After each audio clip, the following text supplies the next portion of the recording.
नमस्ते, सुप्रभात। आज 20 जनवरी भाग्योदय फाउंडेशन की युग ऋषि विचार श्रृंखला की 1482वीं 1482 कड़ी में आपका स्वागत है। नवयुग का मत्स्यावतार आज की पुस्तक पृष्ठ 7 से विषय लेता हूँ। बड़े कार्य दिव्य संरक्षण के बिना संभव नहीं, कहा था गुरुदेव आचार्य श्री राम शर्मा जी ने। यदि पुरुषार्थ ही सब कुछ रहा होता तो शताब्दियों तक भारत को इतने निविड़ पराधीनता पाश में न बंधा रहना पड़ता। बहादुर, बलिदानी और देशभक्त तो उस समय भी थे, लेकिन महात्मा गांधी के असहयोग आंदोलन से घबराकर असामान्य, शक्तिशाली और साधन संपन्न साम्राज्य का उल्टे पैरों वापस लौट जाना एक आश्चर्य की बात है।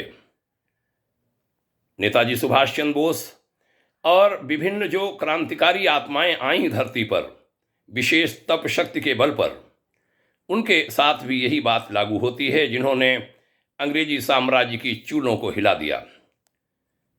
उसमें उनकी मानवीय पुरुषार्थ निश्चित रूप से उसकी भूमिका है, कितना ही क्यों न लगा हो, लेकिन दिव्य सत्ता प्रतिकूलता को अनुकूलता में बदल दिए जाने वाली बात से भी एकदम इनकार नहीं किया जा सकता।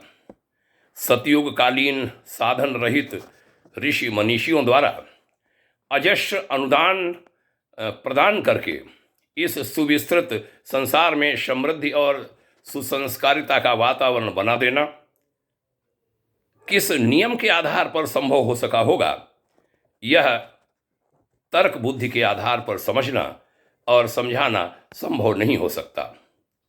21वीं सदी के उज्जवल भविष्य वाले गंगा अवतरण की परिकल्पना और संभावना इसी आधार पर गले उतरती है कि उसके पीछे कोई अदृश्य सत्ता काम कर रही है।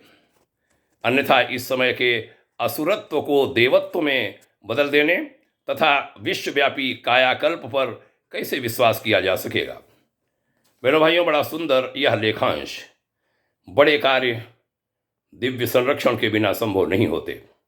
उसके लिए गुरु संरक्षण, ऋषि संरक्षण, देव संरक्षण, ईश्वरीय संरक्षण बहुत आवश्यक होता है, और वह मिलता है तप साधना से, उपासना साधना आराधना से। आइए हम ऐसा ही जीवन जिएंगे, ऐसे संकल्प के साथ चर्चा का समापन करते हैं। आपके उज्जवल भविष्य की भाग्योदय शुभाकांक्षा करता हूँ। ओम शांति।